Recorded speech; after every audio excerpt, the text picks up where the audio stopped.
existe dentro dessa gestão de fornecedores, de terceiros, que até justifica, né, a utilização de tecnologia. Porque, de repente, se eu tiver um volume baixo, for nada complexo, poxa, eu consigo fazer aqui com pessoas.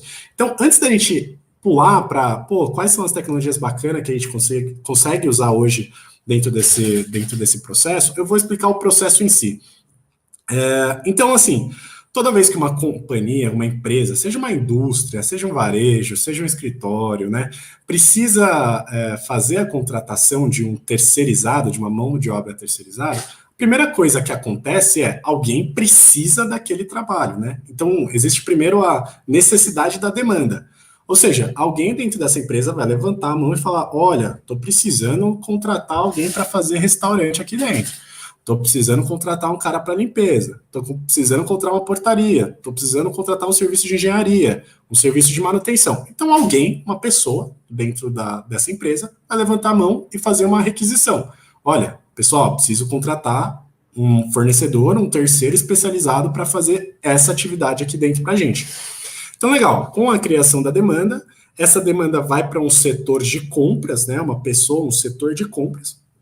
E aí, dentro desse setor de compras, ele recebendo todas as necessidades daquele serviço, né?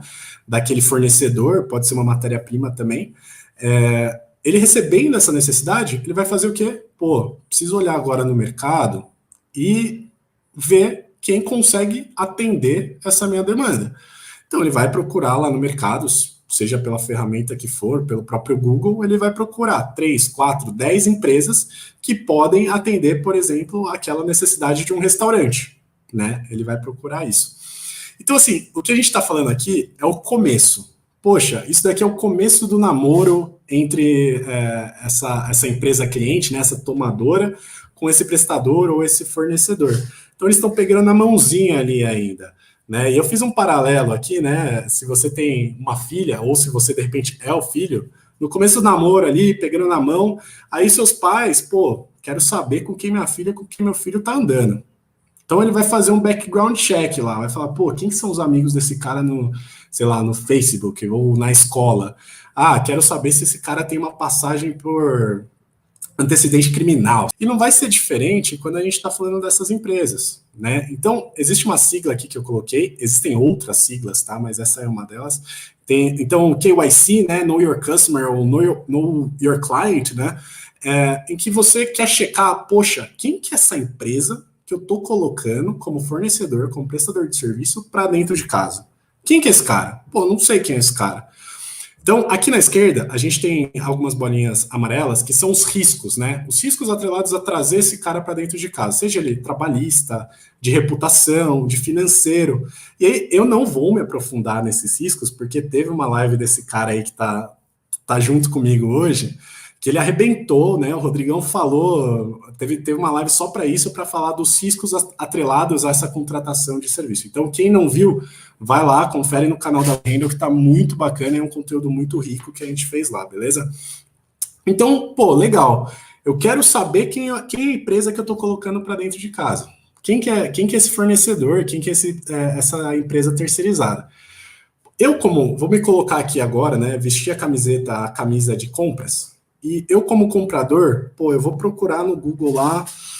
Primeira coisa que eu preciso procurar é as informações básicas desse cara. Então, eu quero saber a razão social dele, eu quero saber um telefone, um endereço, eu quero saber se ele está ativo, se a empresa dele está rodando, se está ativa ou não. Então, eu vou entrar lá na Receita Federal, vou digitar o CNPJ do cara e vou trazer para dentro de casa essa informação através do cartão CNPJ, que vai me dar todas essas informações que eu acabei de dizer para vocês, né? Então, agora eu já tenho o cadastro básico desse fornecedor.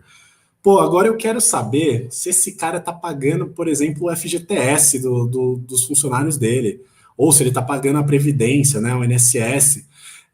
Então, a gente vai se utilizar de alguns mecanismos, né, nesse caso, mas um deles é, por exemplo, eu ver as CNDs, né, as certidões negativas de débito, e eu entender se tem algum débito ativo, vamos dizer assim, daquele CNPJ, daquele fornecedor. Isso também eu consigo ir lá no Google, aí eu digito assim, caixa, busca CND, FGTS, vou entrar dentro do site da Caixa lá, por exemplo, vou colocar o CNPJ e vou recuperar essa informação. Vem um documento lá na tela bonitinho, falando, olha, fulano de tal, da razão social, do CNPJ, não tem nenhum débito em FGTS. Beleza, peguei esse documento. Aí pegar a certidão negativa de não tributários. Aí eu vou pegar a certidão negativa do IBAMA. Aí eu vou entrar na Polícia Federal e ver se tem algum antecedente criminal para os sócios dessa empresa. Não só na Polícia Federal, eu sou o pai mais rígido. Para esse cara aqui, eu quero ver mais coisas. Então, pô, eu vou procurar nas listas internacionais também, né? Legal, a certidão de negativa de débito tá lá, mas eu quero ter certeza, eu quero procurar as multas e processos que essa empresa tem, sejam criminais, cíveis, enfim, trabalhistas e por aí vai. Aí a coisa começa a ficar um pouco mais interessante, tá? Esses que eu te falei, pô, é um para um, você vai lá no Google, coloca a informação, você consegue entrar nesses sites e pegar. Quando eu estou falando de processo, por exemplo, a gente tem 1 milhão de tribunais, né? Mais de 90 tribunais, quando a gente fala não só tribunal federal, mas tribunal estadual, e a gente vai, em alguns casos, também para o município, então tem os tribunais municipais também, né? E aí tem os trabalhistas, de justiça, e por aí vai.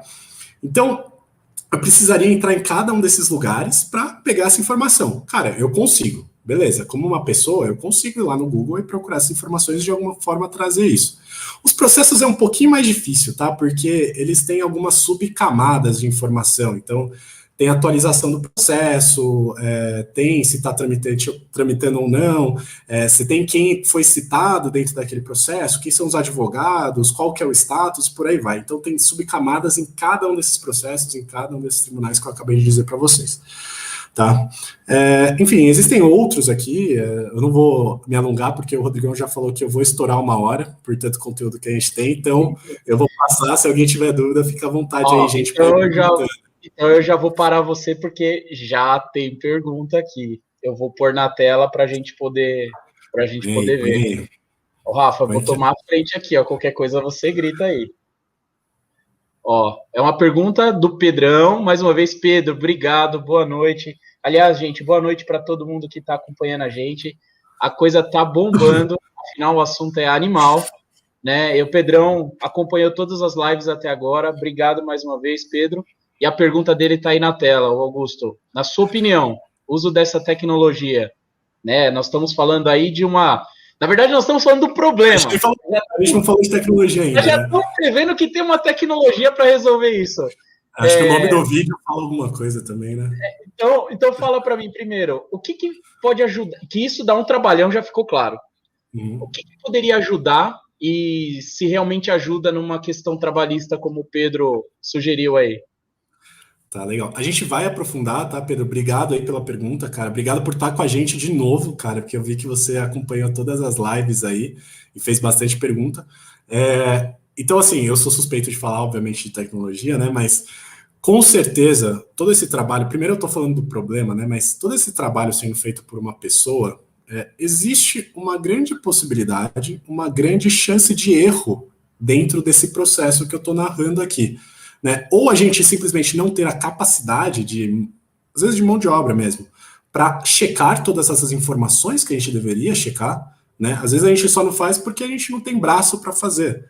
Então, com certeza, ter essas informações, né, pode ajudar muito em diminuir questões trabalhistas. E aqui a gente está falando, cara, antes de trazer esse cara para dentro de casa. Então você está fazendo uma análise aqui preventiva, né? Você não trouxe ainda esse risco para dentro de casa.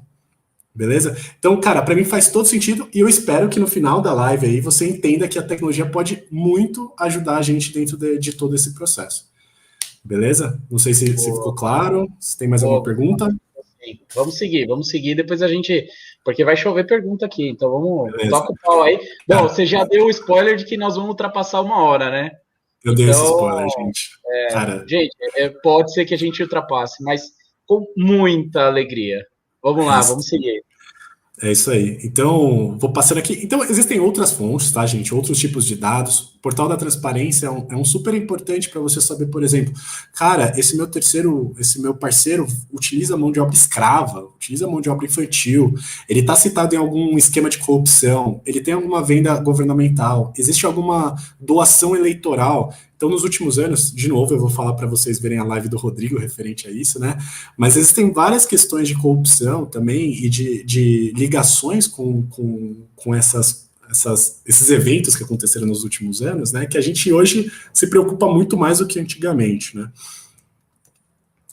Então, beleza, trouxe o cara para dentro de casa. Meu, tá limpo, tá lindo, ele não tem problema nenhum, paga todo mundo em dia, ele consegue me atender, a gente não falou também, mas tem riscos de crédito relacionado a isso, né? Então, pô, o cara não vai quebrar no meio do caminho aqui, ele não vai me deixar na mão, né? Ele não vai deixar de entregar o serviço, trouxe ele para dentro de casa. Beleza, acabou aqui.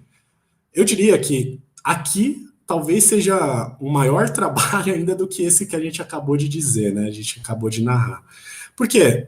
Cara, a partir do momento que ele foi contratado, ele vai começar efetivamente fazer um serviço dentro aqui de casa, né? Uma atividade aqui dentro de casa. E aí eu vou precisar,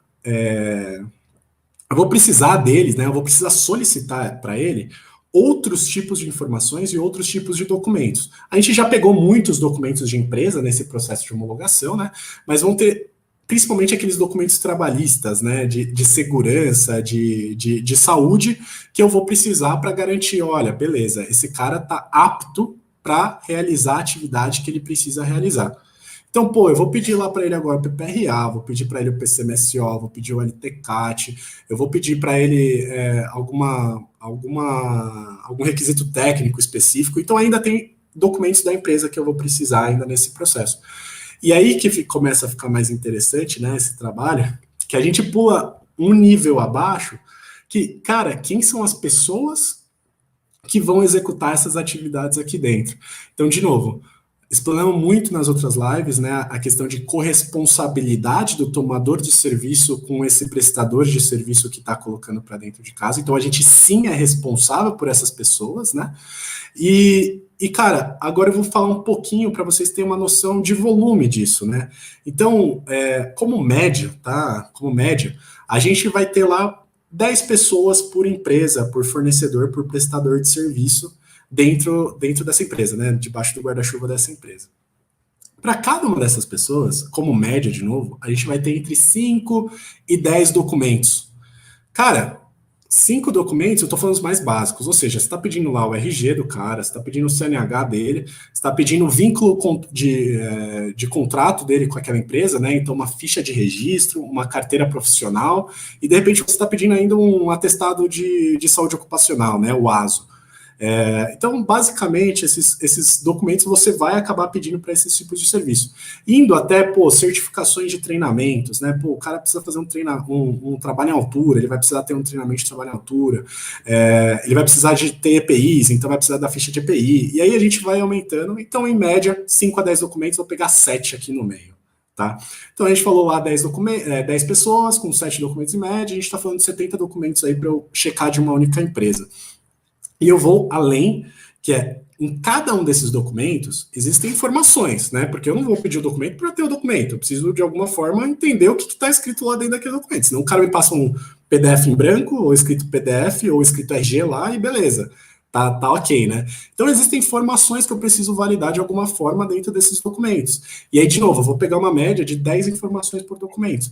Então, cara, por exemplo, o RG, cara, eu preciso ver o nome dele, eu preciso ver a fotinho dele, eu preciso ver o CPF, eu preciso ver a data de validade, eu preciso ver o código do documento e por aí vai. O ASO, um documento mais complexo, eu preciso ver todos os exames dele que ele fez, a data dos exames que ele fez, eu preciso ver as aptidões dele, eu preciso garantir que ele é ele mesmo dentro daquele documento, e que o vínculo da empresa que está escrita lá é daquela empresa. E aí, a gente pode ir aprofundando dentro dessas informações, né, até ver a assinatura do médico, ver se o CRM do médico está válido, né, está ativo, enfim, a gente consegue fazer essas consultas também referente a essas validações, ou deveríamos fazer, tá? Deveríamos fazer. Tá muito mole esse negócio, tá fácil. É fácil de conferir tudo isso que você falou. Tá tranquilo, né? Fácil. É muito fácil. Então, cara, assim, em termos de volume, a gente está falando aí de 700 dados, informações, para um único prestador de 10 funcionários. É um cara pequeno, né? Quando a gente pega a média de clientes nossos até, né? A gente fala de 100 até 1.000 fornecedores, 1.000 prestadores de serviço, até mais às vezes, né? Então, cara, imagina a quantidade de documentos